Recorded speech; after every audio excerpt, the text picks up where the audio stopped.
Assalamualaikum warahmatullahi wabarakatuh. Bismillahirrahmanirrahim. Alhamdulillahi rabbil alamin.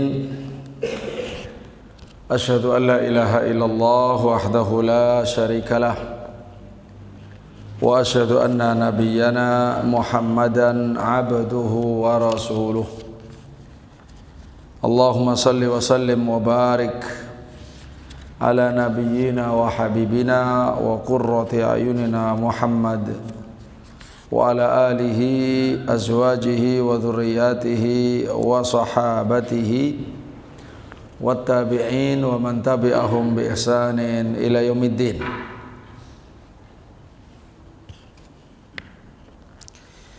Allahumma inna nas'aluka ilman nafi'a wa rizqan thayyiba wa amalan mutaqabbala. Allahumma anfa'na bima 'allamtana wa 'allimna ma yanfa'una. Allahumma amin.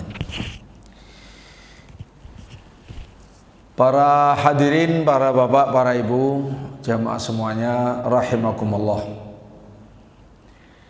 Alhamdulillah, dengan izin Allah Subhanahu wa taala, pada malam hari ini di tengah-tengah hari-hari libur anak-anak kita yang sekolah, yang mondok, yang kuliah, alhamdulillah kita bisa hadir di majelis sama kitab Ushulus Sunnah Dirayah wa Riwayah karya Imam Ahmad ibn Hanbal rahimahullah, yang kita berusaha untuk memahaminya, kemudian juga setelah mendapatkan ilmunya juga mendapatkan sanadnya, ijazah sanadnya. Alhamdulillah, ini pertemuan keempat. Kita akan melanjutkan insyaallah poin 56 7. Kita ulangi dari awal. Biasani di al-muttasilah ila Imam Ahmad ibn Hanbal rahimahullah.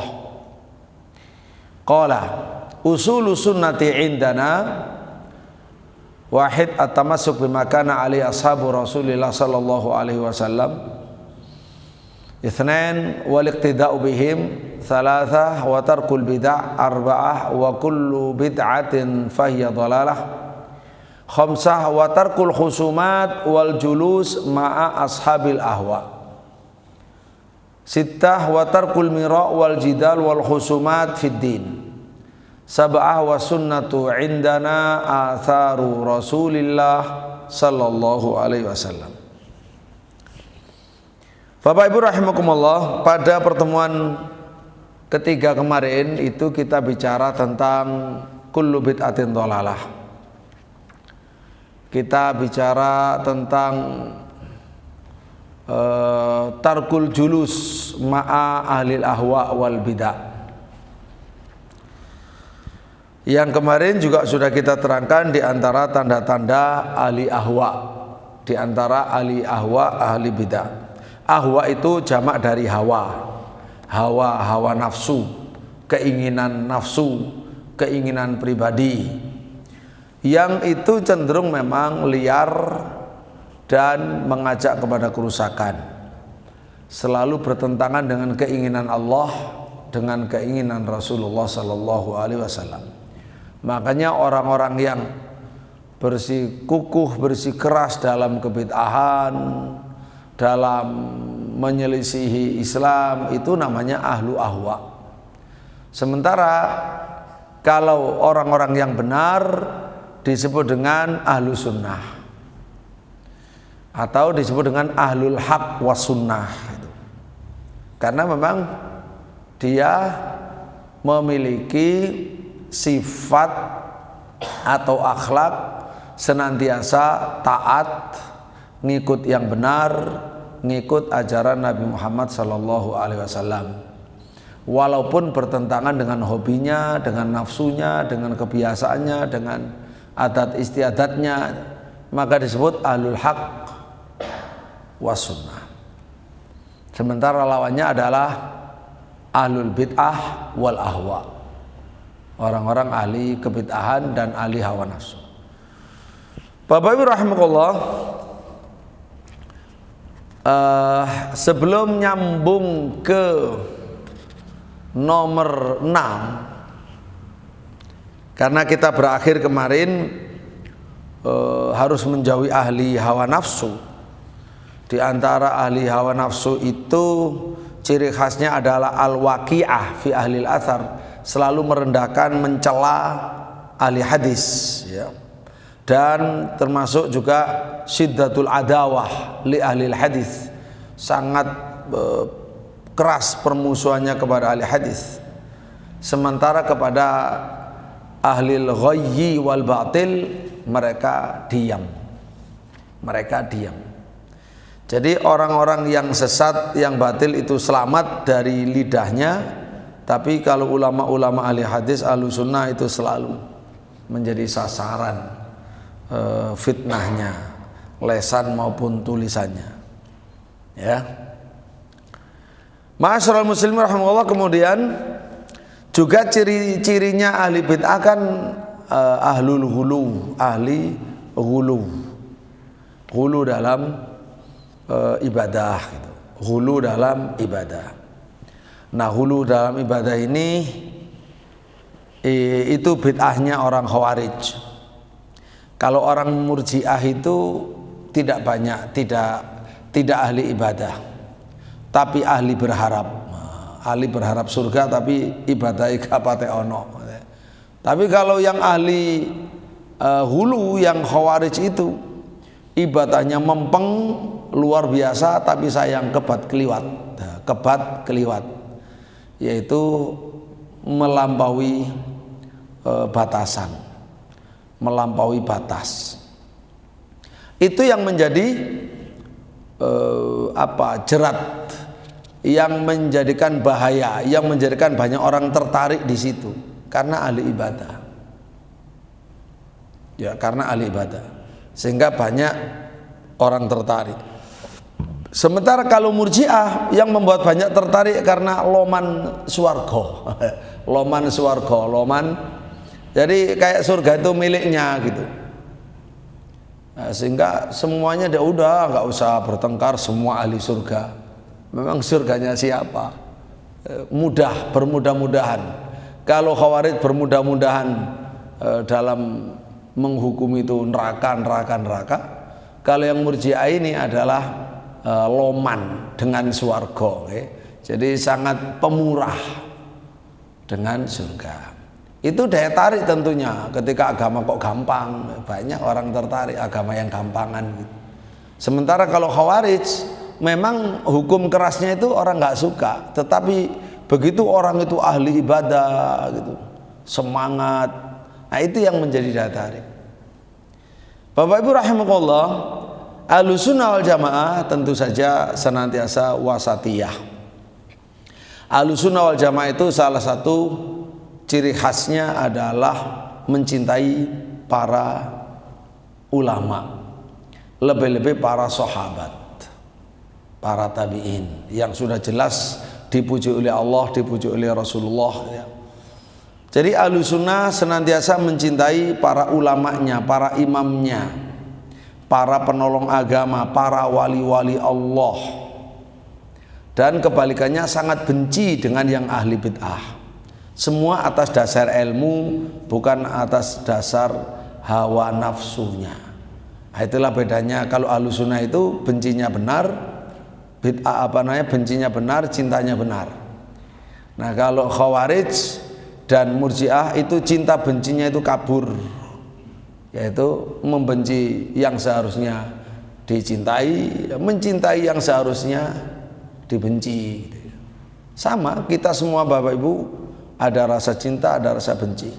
Tapi Ahlussunnah menggunakannya tepat pada sasaran karena berdasarkan ilmu, sementara ahli bid'ah itu yang bertentangan dengan ilmu.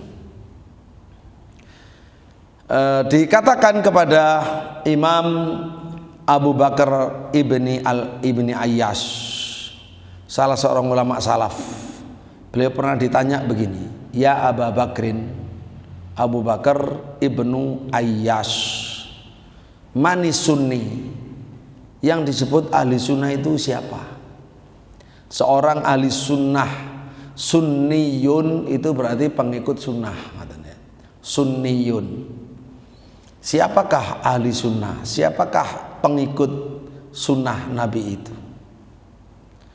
Dijawab oleh beliau, alladzi idza dzukiratil ahwa lam yaghdab li syai'in minha. Sunni adalah orang apabila bid'ah disebut, dia tidak pernah membela bid'ah itu. Dia tidak pernah membela sedikit pun dari bid'ah itu. Walaupun bid'ah itu adalah orang dekatnya, orang kenalannya. Kalau memang sudah bid'ah ya sudah bid'ah, mau diapakan? Dia nggak akan bela-bela.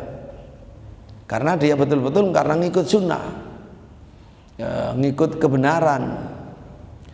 Tapi kalau dia masih membela-bela bid'ah atau ahli bid'ah, nah ini perlu dipertajam, ada apa hubungannya? Apa karena salah faham atau karena dia benci kepada kebid'ahan atau kepada orang ahli bid'ah itu? Karena kalau ahlu sunnah itu mesti kecintaannya kepada Allah, kepada Rasul, kepada Quran, kepada sunnah, ya, lalu kebenciannya kepada apa saja yang menyalahi itu atau orang yang menyalahi itu. Baik, ma'asyiral muslimin rahimakumullah, kita lanjut nomor 6. Qala Imam Ahmad rahimahullah, wa tarkul mira'i wal jidali, wa tarkul mira'i, dan ia meninggalkan mira'. Mira' itu nizaun, mira'un, bertengkar, bertikai, itu adalah mira', niza, antara dua orang. Jadi niza berselisih tapi tajam sekali perselisihannya, itu niza, itu mira' atau niza. Sampai termasuk ngotot, udah, kalau kamu bisa mengalahkan aku ikut kamu. Kebalikannya, kalau kamu kalah, kamu harus ikut aku. Nah, itu sudah niza. Itu niza dalam agama tidak terpuji. Begitu pula jidal itu perdebatan, bagian daripada khusumat. Khusumat ya permusuhan, perdebatan sampai musuhan. Makanya wal jidal, wal khusumat, dan juga permusuhan fiddin, di dalam beragama itu ditinggalkan semuanya. Bertikai, bertengkar, gontok-gontokan, ya, kemudian permusuhan dalam agama ditinggalkan. Beragama, sekali lagi, itu harus dengan akhlak yang mulia, tidak perlu bertengkar. Kebenaran dipelajari dengan tenang, dengan ikhlas, dengan akal sehat, tidak perlu dipaksa atau memaksa. Bapak Ibu rahimahullah, jadi karena itu pertengkaran ini secara umum harus ditinggalkan. Secara umum harus ditinggalkan, karena bukan pendekatannya ahli sunnah. Itu pendekatan orang ahli kufur, ya. Pendekatan ahli bid'ah, iya. Bukan pendekatan ahli sunnah. Bukan berarti ahli sunnah tidak mengenal debat, mengenal, tapi terbatas sekali. Terbatas, harus tertentu tema apa, tema begitu pantas enggak diperdebatkan tema. Terus tujuannya mau berdebat itu apa? Menang-menangan atau masing-masing ingin mengungkap kebenaran, ya. Terus yang bicara siapa? Mujadilnya, mutakallimnya, jahil apa alim? Jadi kalau Ahlussunnah itu ada aturan itu. Memenuhi syarat maka diizinkan dalam oleh agama dalam jidal. Namanya mujadalah billati hiya ahsan. Sebab kenyataannya Bapak Ibu, tidak semua muslim, tidak semua sunni bisa berdebat. Nah, kalau agama pendekatannya berdebat rusak. Jadi tidak boleh menjadi fenomena umum atau watak karakter umum dalam dakwah, dalam beragama. Enggak. Agama Islam meninggalkan itu gitu. Ada ruang untuk berdebat tapi sempit. Sempit. Ya, sempitnya tadi itu orangnya harus tertentu. Tujuannya harus ikhlas untuk mengungkap kebenaran, bukan untuk menang-menangan. Temanya memang sangat penting dalam agama ini untuk didudukkan, ya, sangat-sangat penting. Nah, kemudian kalau bisa ya ada hakim lah, ada penengah gitu, dan diperkirakan memang tidak menimbulkan permusuhan. Kalau sudah diperkirakan menimbulkan permusuhan, mendingan diurungkan saja, jangan. Ya, darul mafsadah muqaddam ala jalbil masalah. Daripada maunya ingin kebaikan tapi ternyata menyeret kepada keburukan. Kalau sudah dari awal semangatnya kalah-kalahan, itu salah. Makanya pernah Imam Ibnu Rajab itu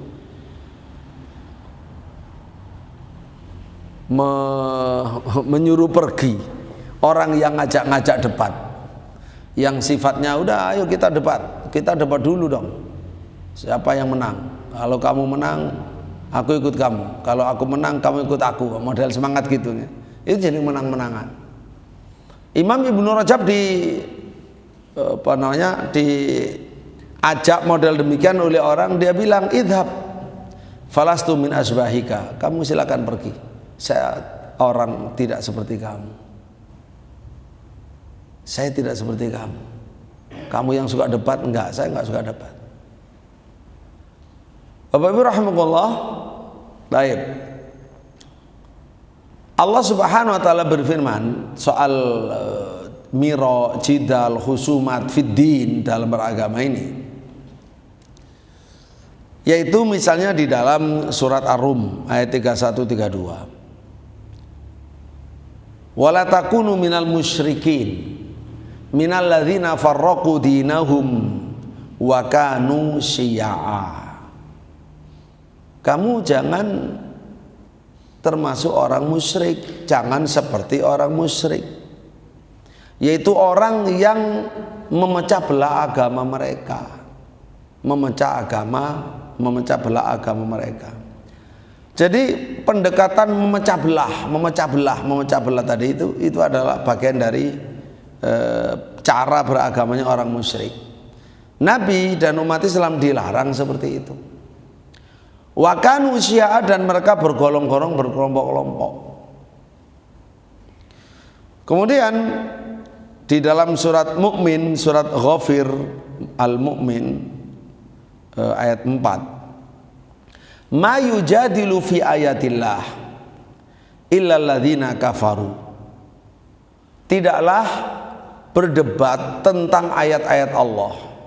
Ayat Allah dipelajari dengan perdebatan atau dengan mendebat-debat Al-Quran, dengan logikanya, dengan akal, ya, dengan akalnya. Tidaklah mendebat Al-Quran kecuali orang-orang kafir. Kalau orang mukmin itu ya belajar Quran sami'na wa amanna, sami'na wa ta'na. Kalau ada sesuatu yang belum difahami, sifatnya istifham, bertanya, minta faham, bukan berdebat. Minta faham apa maksudnya ini, apa hikmahnya ini, ya, apa hikmahnya. Terus mengapa di dalam ayat yang lain Allah berfirman begini? Bagaimana penjelasannya? Jadi dia memang minta penjelasan untuk menambah keimanan. Bukan sifatnya mempersoalkan. Beda bertanya dan mempersoalkan itu berbeda. Jadi mempersoalkan, memperdebatkan itu adalah pendekatan orang kafir. Allah berfirman di dalam surat Zukhruf ayat 58, ma darabuhu laka illa jadala balhum qaumun khosimun. Allah cerita tentang sikap orang-orang kafir Quraisy atau orang kafir lainnya kepada Nabi Muhammad yang mereka mendebat-debat dakwah Nabi. Nabi berdakwah tauhid dibantah. Ya, Nabi berdakwah kepada hari kiamat, kebangkitan dibantah. Nabi berdakwah kepada takdir dibantah. Nabi berdakwah tentang Allah, nama Allah, sifat Allah dibantah gitu. Nah, ketika mereka membantah pasti menggunakan ucapan menggunakan alasan ya pasti nggak benar dari akal dan pikiran serta hawa nafsunya. Makanya Allah memastikan begini, pokoknya kalau orang sudah mendebat-debat agama Islam, Al-Quran, Sunnah, yaitu pasti yang diucapkan itu sesat. Allah mengatakan ma darabuhu laka illa jadala. Tidaklah yang mereka ucapkan kepadamu, yang mereka terangkan kepadamu, yang mereka membuat penjelasan, perumpamaan kepadamu, illa jadala, melainkan itu hanya sekedar ya perdebatan saja. Yang penting mereka mendebat, menolak, mendebat, sekedar mendebat dengan akal pikiran mereka. Ya persis ketika Allah memerintah iblis, bagaimana sikapnya iblis? Ya sekedar membantah karena kesombongan, karena faktor macam-macam. Ya, banyak sekali kalau manusia itu karena faktor taklid buta terhadap ajaran nenek moyang dan lain sebagainya. Lalu Allah mengatakan balhum qaumun khosimun. Justru mereka itulah adalah kaum yang memang suka bertengkar, begitu agamanya untuk pertengkaran. Sulit untuk mengatakan sami'na wa amanna, itu sulit. Sami'na wa ata'na sulit. Semuanya didebat dulu. Di dalam satu hadis Rasulullah sallallahu alaihi wasallam bersabda, "Ma dhalla qaumun ba'da huda kanu alaihi illa utul jadala." Nabi bersabda, madalla qaumun, tidaklah tersesat satu kaum ba'da huda, setelah adanya hidayah dari Allah, kanu alaihi, yang mereka ada padanya. Orang dapat hidayah, kok bisa mereka ini sesat? Nah, itu mesti ada prosesnya. Tidaklah orang yang sudah dapat hidayah itu kemudian sesat, melainkan illa utul jadal, karena mereka diberi perdebatan oleh Allah. Perdebatan itulah yang membuat dia tersesat setelah mendapatkan hidayah, karena hidayah dari Allah. Begitu tidak disikapi dengan kami mendengar kami beriman, kami mendengar kami taat, tapi terlalu banyak pertimbangan, ya akhirnya dia mendebat-debat, akhirnya sesat.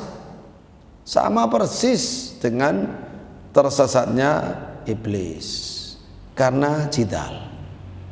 Setelah Nabi Shallallahu Alaihi Wasallam membacakan atau menyampaikan sabdanya ini, lalu beliau membaca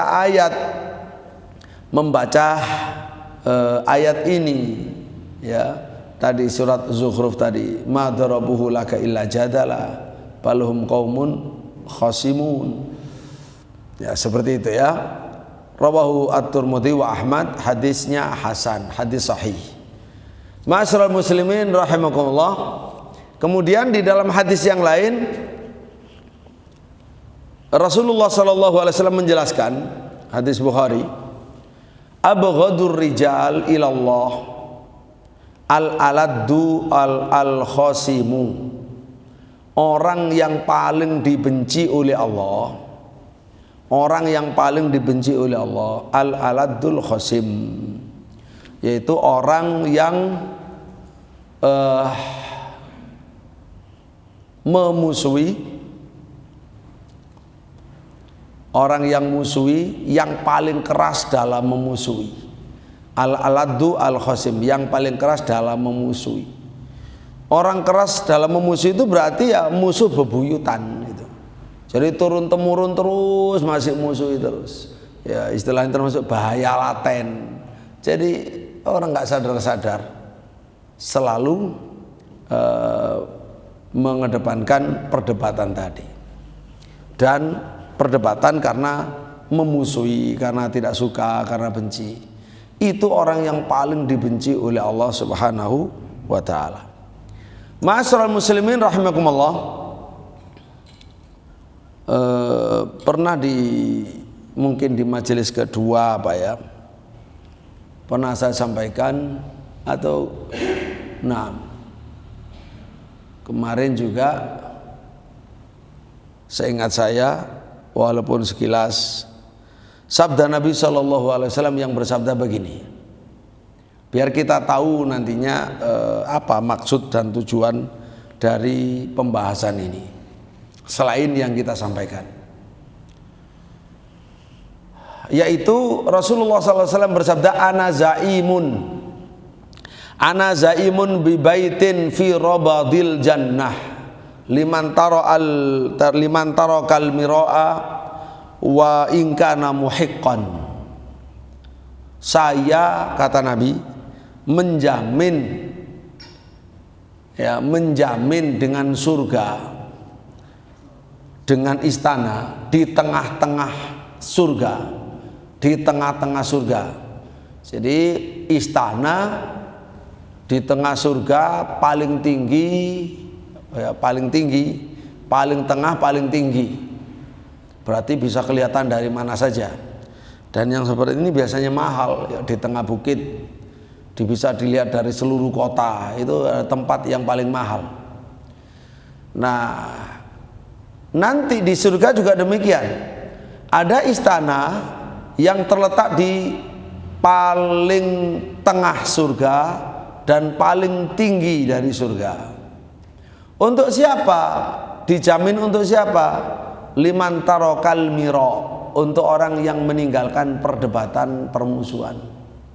Wa in kana muhiqqan, meskipun dia benar. Lo benar saja itu tidak diinginkan dalam agama.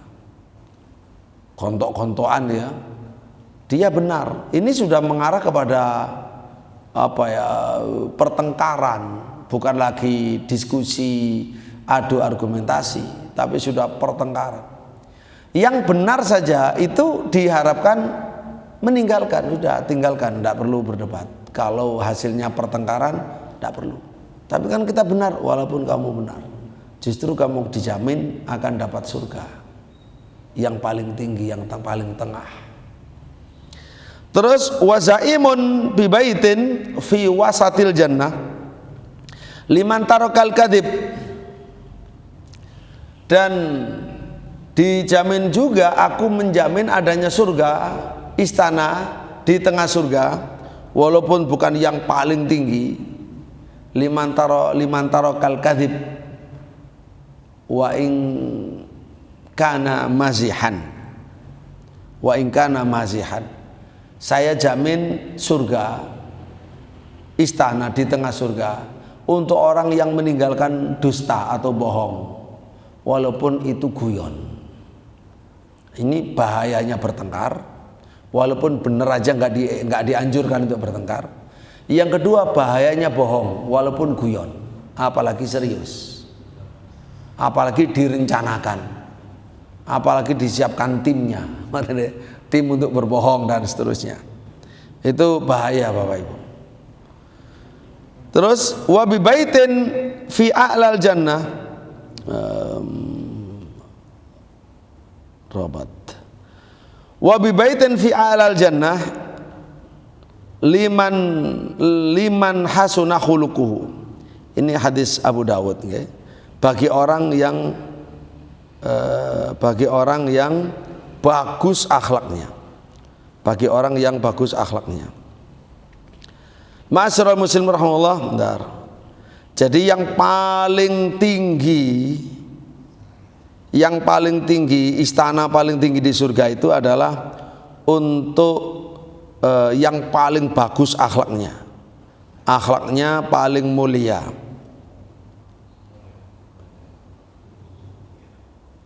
Kalau sudah paling mulia itu sudah, jadi memang dia sudah ahli dalam kemuliaan akhlak, itu adalah sudah ahli. Nah, jadi meninggalkan pertengkaran itu dijamin di robat al jannah. Robat al jannah.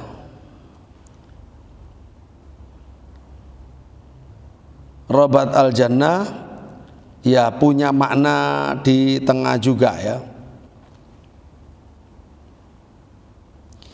Kemudian bagi yang meninggalkan dusta juga ada istana di tengah surga juga. Tetapi yang paling tinggi itu khusus yang sudah ahli, bagi orang yang akhlaknya mulia. Akhlaknya mulia. Bapak Ibu rahimakumullah.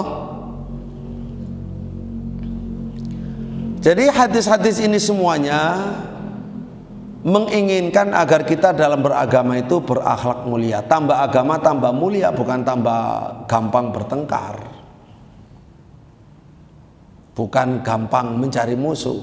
Tambah mulia sikapnya, semakin terpuji ucapannya.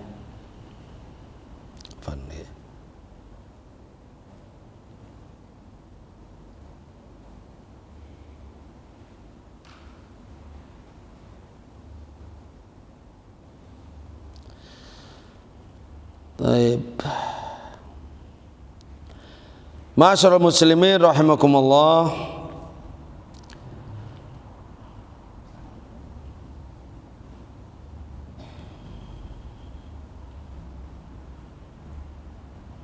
Nah, ada penjelasan yang lebih bagus lagi untuk kata-kata robat al jannah. Tadi udah dibilang, jadi pertama robat, kedua wasat, ketiga a'la. A'la itu yang paling tinggi, yang paling luhur, paling mewah.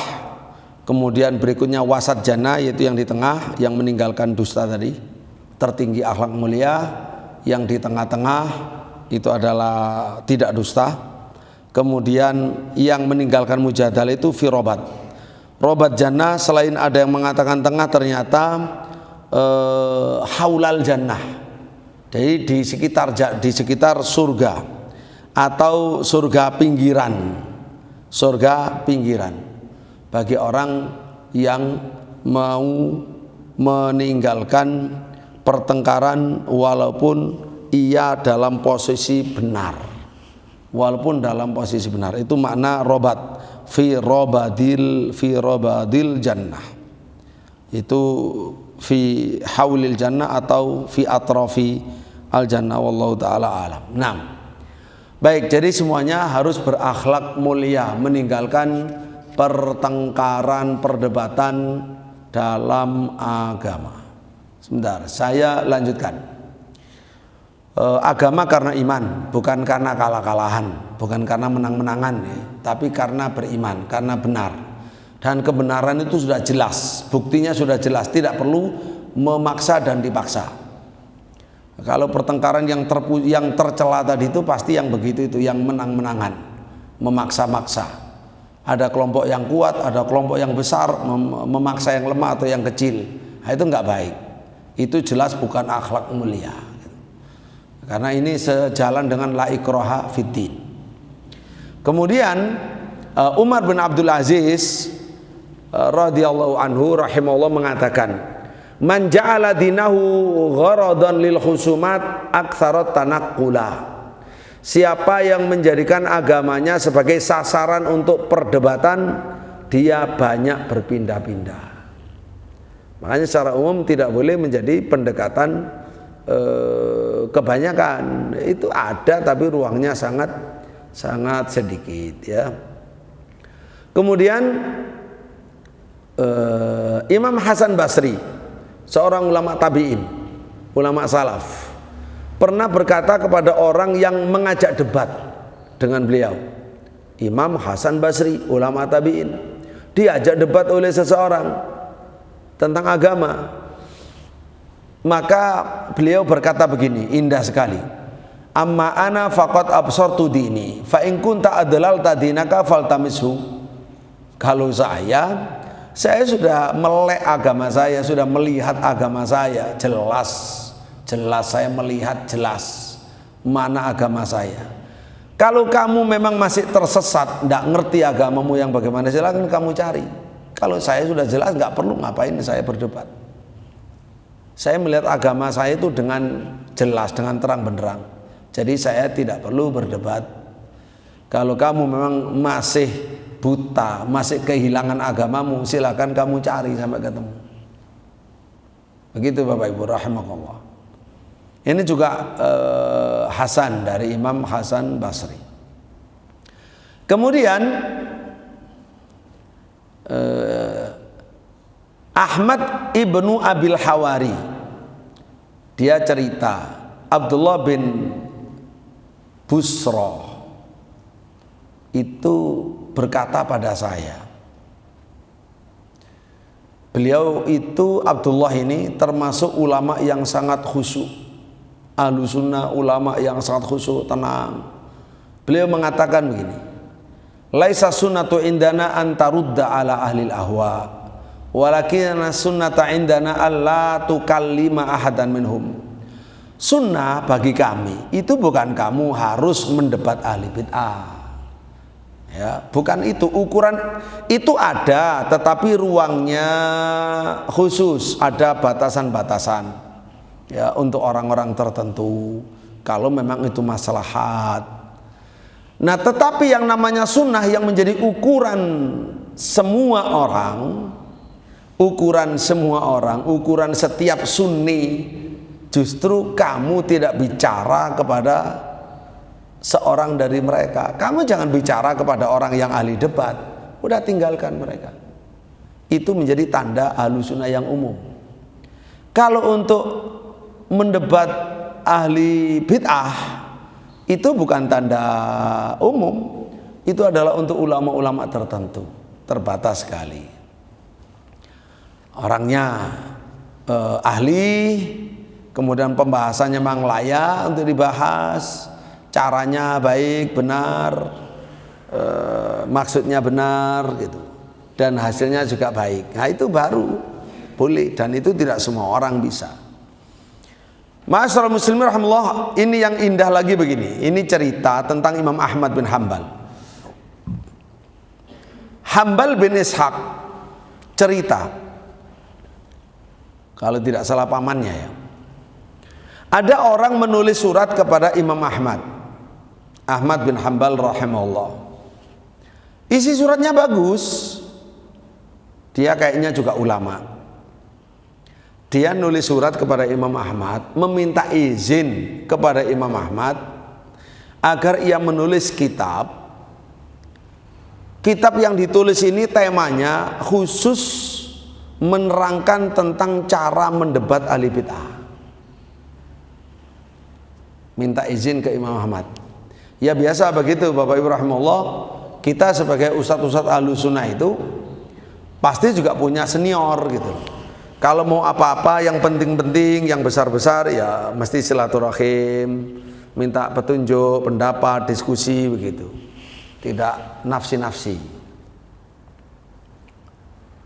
Jadi minta izin bagaimana kalau saya menulis satu kitab menjabarkan, membantah kepada ahli bid'ah. Berarti menjabarkan ya tata caranya, metodenya dan sebagainya.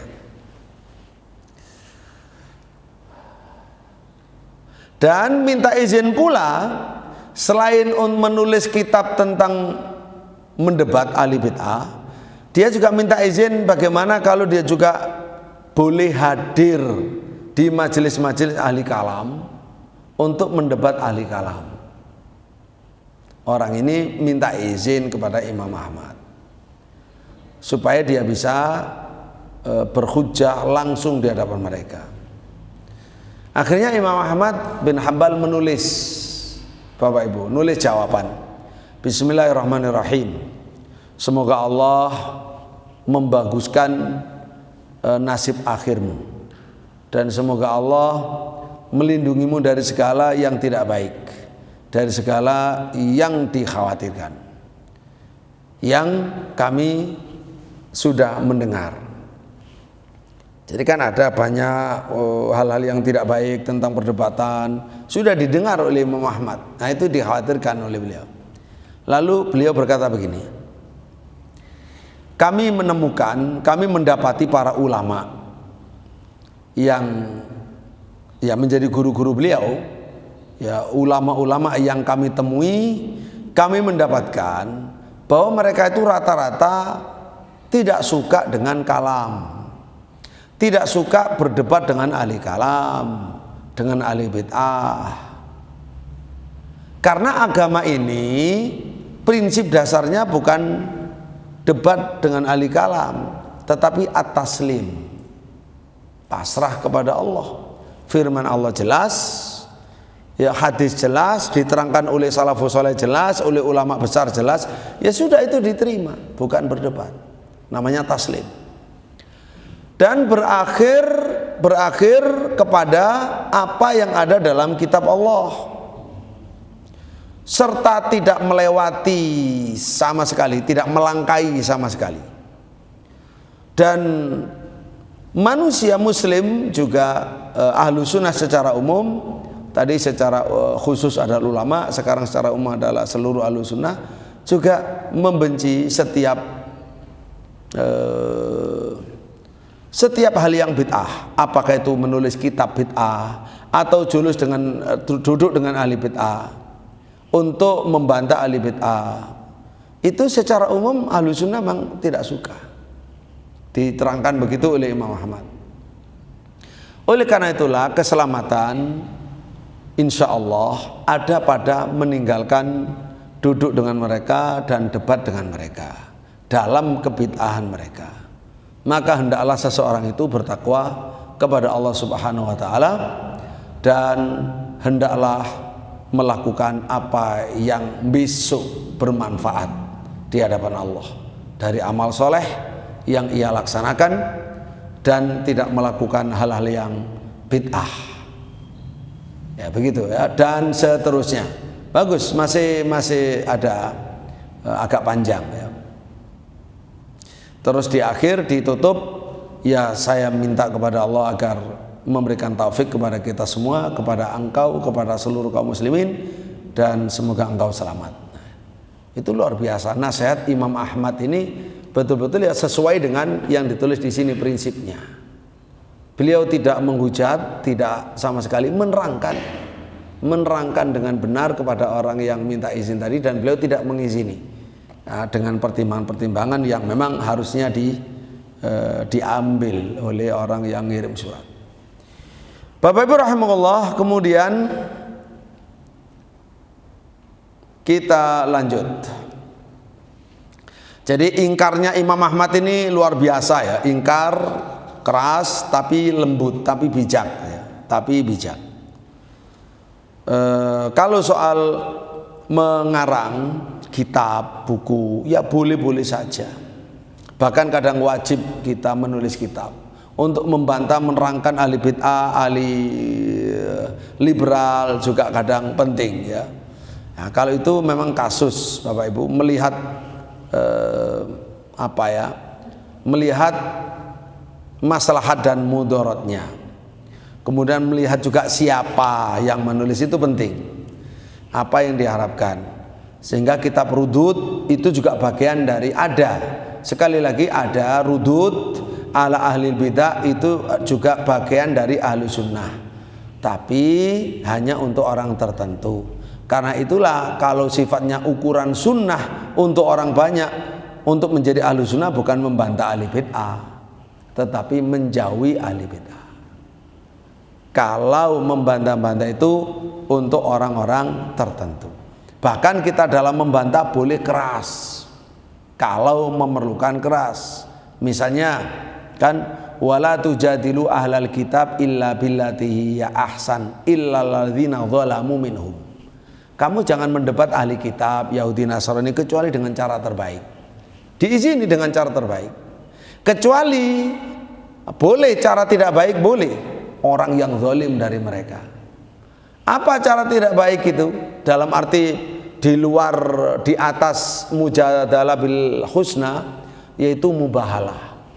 Kalau mereka pertama adu argumentasi, qala Allah, qala Rasul, pakai logika juga ya, sesuai dengan Quran Sunnah, ternyata ditolak juga, dia sudah kalah masih ngeyel juga, bahkan menghina-hina ya, maka boleh. Wah, ini sudah nggak bisa kalau mujadalah billati ahsan, dia sudah zalim, maka boleh dilawan di atas itu apa? Mengajak mubahalah. Ya sudah, kalau kamu memang Quran sudah tidak mempan, hadis tidak mempan, sikapmu masih begitu, padahal kamu kalah, tidak punya hujah, tapi masih ngayal, ya wis, ayo kita mubahalah, ayo bersumpah kepada Allah, masing-masing bersumpah, minta kepada Allah agar siapa yang dusta di antara kita biar dilaknat sama Allah, begitu. Itu boleh untuk orang yang sudah seperti itu, orang zalim. Bapak Ibu rahimahullah, ini yang harus dipahami. Jadi secara umum awamnya ahlu sunnah wal jamaah pendekatannya taslim, tidak mau diajak debat-debat. Bahkan sudah dicontohkan oleh beberapa ulama-ulama besar seperti tadi ya, seperti Imam Hasan Basri maupun yang lain ya. Yang Hasan Basri diajak debat, ya sudah, saya ini orang yang melek agama, saya tahu mana agama saya. Kalau kamu masih kehilangan agama, kamu cari, silakan. Jangan ngajak saya debat. Debat itu orang yang nggak jelas agamanya, ngajak debat-debat. Begitu. Jadi itu insya Allah cara mendudukkannya. Mudah-mudahan bisa difahami, dimaklumi. Masyaallah muslimin rahimallah, sebelum ini ketujuh guys, setelah ini ketujuh. Jadi duduk dengan mereka tidak boleh, mendebat-debat dengan mereka tidak boleh. Kalau tidak boleh duduk dengan mereka, itu memang sifat ahlu sunnah umum, secara umum ya. Begitu pula tidak mendebat mereka, itu secara umum. Kalau tidak mendebat mereka, itu ciri ahlu sunnah secara umum. Tapi kalau mendebat mereka, sekali lagi itu ada ruang, diberikan oleh Allah ketentuan, bahkan dicontohkan oleh Nabi. Mubahalah itu juga dicontohkan oleh Nabi, bagaimana Nabi berdebat dengan orang Nasrani Najran tentang Nabi Isa. Mereka kan menuhankan Nabi Isa. Nabi Isa itu Tuhan, anak Tuhan, oknum Tuhan. Didebat sama Nabi, turun Al-Quran di surat Al-Imran, dibacakan, udah clear, dibacakan, masih ngeyel juga, nggak mau tunduk. Akhirnya diajak mubahalah, mereka nggak berani karena tahu kalau Nabi ini betul-betul Rasul gitu. Itu dicontohkan langsung oleh Nabi Shallallahu Alaihi Wasallam. Bapak Ibu rahimahullah, sekarang adalah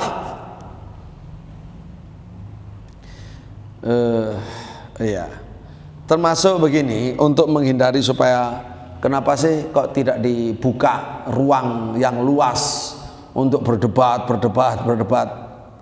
bicara tentang sunnah, bicara tentang bid'ah melalui dengan pendapat-pendapat masing-masing secara luas. Karena itu berkaitan dengan hukum syariat. Hukum syariat ada yang namanya tabdi', tafsik, menghukumi bid'ah, menghukumi fasik. Itu termasuk hukum syariat. Hukum syariat itu haknya Allah. Tidak boleh orang bicara tanpa ilmu dari Allah, tanpa petunjuk dari Allah Subhanahu wa ta'ala. Kalau tidak, malah dia maunya membela sunnah, tapi karena tanpa ilmu, dengan metode perdebatan, dia malah jadi ahli bid'ah. Jadi itu sangat berbahaya. Dalam sejarahnya juga demikian ya. memang tidak dibolehkan dan ada banyak contoh. Nomor 7, wasunnatu indana atharu Rasulillah sallallahu alaihi wasallam. Sunnah itu apa? Sunnah indana menurut kami, kata Imam Ahmad, atharu Rasulillah sallallahu alaihi wasallam, yaitu jejak langkah Nabi, warisan ajaran yang diwariskan oleh Nabi, ajaran keteladanan yang ditinggalkan oleh Nabi. Itulah sunnah. Sunnah itu keteladanan Nabi, petunjuk Nabi, sabda Nabi, ucapan Nabi, praktek Nabi. Ya, itu adalah sunnah. Riwayat-riwayat dari Nabi, itulah sunnah. Ma sabata anin Nabi sallallahu alaihi wasallam. Bahkan juga wa an khulafa rasyidin wa an sahabatihi ajma'in, ya, adalah petunjuk bukan hanya dari Nabi sallallahu alaihi wasallam, tapi juga dari salafus soleh, apalagi dari para imam mereka. Salafus soleh itu ya para sahabat, imam salafus soleh ya khulafa rasyidin Abu Bakar, Umar, Utsman, Ali radhiyallahu anhum. Apalagi itu ijma', maka itulah sunnah. Apa yang dinukil, dikutip dari para sahabat, dari kaum salafus soleh, maka itu juga bagian daripada sunnah. Makanya kita juga disebut dengan ahlu sunnah wal athar. Ahli sunnah wal athar itu adalah mengikuti sunnah Nabi dan mengikuti athar selain Nabi. Setelah Nabi, sahabat, tabi'in, tabi'in, itu disebut athar. Kalau dari Nabi itu disebut sunnah. Makanya ahli sunnah wal athar. Sementara ahli bid'ah itu sudah kita baca, terkenalnya ciri khasnya adalah al-waqi'ah fi ahlil athar, yaitu selalu menjelekkan, mencela ahli athar, ulama-ulama yang ahli mengikuti riwayat dari para sahabat, dari para tabi'in, dari tabi'in, termasuk dari Imam Ahmad kan di bawahnya tabi'in, Imam Ahmad, Imam Syafi'i rahimahumullah. Itu kan disepelekan, dilecehkan oleh ahli ahwa, ya, karena dianggap tidak punya nalar, nggak berpikir gitu. Soalnya kan sifatnya ngikuti, sementara mereka mikir gitu. Tapi mikirnya ya mikir ikut hawa nafsu. Itu persoalannya. Bapak Ibu rahimahullah, as-sunnatu indana atharu Rasulillah sallallahu alaihi wasallam. Nah, tentu saja ahlu sunnah ini ada sunnah yang memang sudah disepakati kesohihannya, periwayatannya. Kalau dia sahih, ada yang masih diperselisihkan. Ya biasalah, ada perbedaan-perbedaan. Kalau yang diperselisihkan, yaitu ruang bagi orang, bagi ahlu sunnah, bagi ulama, bagi para santri untuk mencari mana yang 2 pahala, mana yang 1 pahala. Ya, tentu yang dicari yang 2 pahala, ya, itu mempelajari terus.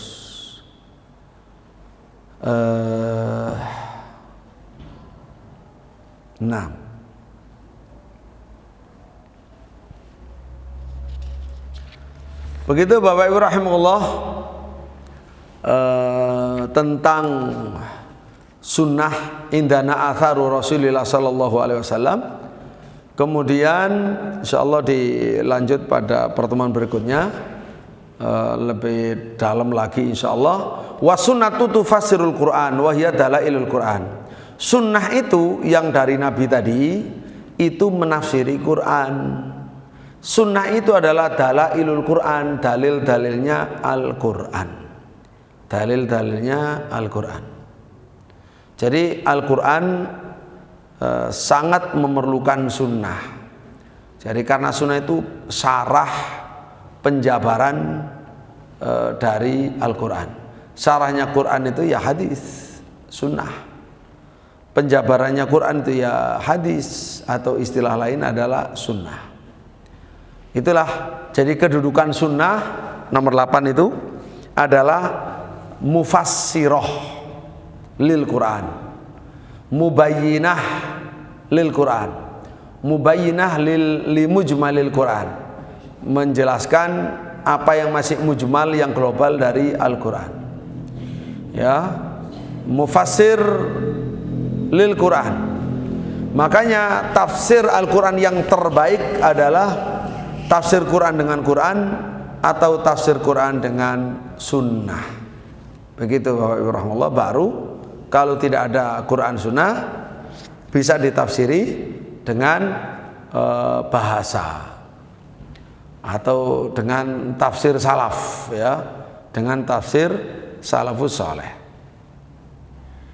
Kalau sudah ada penjelasan dari Quran dan sunnah atau dari para salaf, maka tidak perlu pendekatan dengan bahasa. Tidak boleh pendekatan dengan bahasa yang sifatnya bertolak belakang dengan apa yang sudah dijabarkan oleh Allah dan Rasulnya Sallallahu Alaihi Wasallam. Insya Allah itu nanti akan lebih jelas pada poin ke-9, walaysa fi sunnati qiyas. Insya Allah Ta'ala nanti judul berikutnya adalah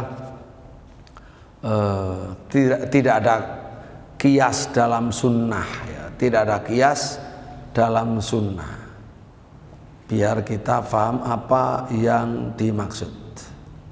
Baik, ada pertanyaan Bapak Ibu? Sudah Isya? Ada yang ditanyakan? Dari pelajaran kita yang Masya Allah fokus beragama Islam, menjadi ahlus sunnah, itu punya prinsip. Prinsip dasar nomor 6, kita tidak berdebat, kita tidak bertengkar dalam agama. Tapi agama kita pelajari dengan tenang, dengan pendekatan iman. Kalau itu sifatnya keyakinan, sami'na wa amanna, tidak perlu berdebat. Kalau itu sifatnya perintah larangan, sami'na wa ata'na, kami mendengar, kami taat. Jadi lebih banyak kepada sama. Sama itu mendengar, tidak perlu jidal, ya. Itu hukum umum. Meninggalkannya itu adalah pahalanya besar.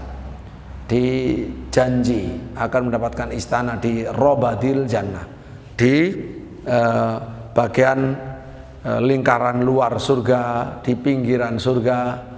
Nah, kalau lebih tinggi lagi, jangan pernah bohong walaupun guyon, apalagi serius. Guyon aja tidak boleh. Dan pahalanya kalau sudah bisa meninggalkan dusta walau dalam rangka dusta guyon, ya, itu diberikan rumah surga yang lebih tengah. Dan kalau lebih hebat lagi, yang paling tinggi adalah akhlak kita yang mulia dalam segala sisinya. Baru rumah kita yang paling tinggi, paling tengah, fi a'la al-jannah. Kemudian menjadi ahlus sunnah itu mengikuti sunnah. Sunnah itu apa yang didapat dari Nabi. Semua petunjuk Nabi itu sunnah. Nah, itulah yang harus kita ikuti. Kita mengikuti sunnah, bukan mengikuti akal. Akal dalam arti kalam, ya. Bukan mengikuti arok, pendapat-pendapat, tapi mengikuti sunnah. Dan sunnah ini menafsiri Al-Quran. Sunnah ini adalah dalilnya Quran, petunjuknya Al-Quran. Quran sangat memerlukan sunnah. Demikian Bapak Ibu rahimahullah, semoga apa yang kita sampaikan semakin menambah keimanan kita, semakin bagus, semakin terarah, semakin kuat, semakin dekat kepada sunnah Nabi, menjadi ahli sunnah Nabi, termasuk mencintai para ulama-ulama ahlus sunnah wal jamaah, khususnya yang kita pelajari kali ini kitab Imam Ahmad ibnu Hanbal rahimahullah. Demikian, sampai ketemu lagi di acara berikutnya. Insyaallah kita akhiri. Subhanakallahumma rabbana wa bihamdik asyhadu an la ilaha illa anta astaghfiruka wa atubu ilaik. Assalamualaikum warahmatullahi wabarakatuh. Al-Um TV, Sabda Ilmu, Selaksa Hikmah.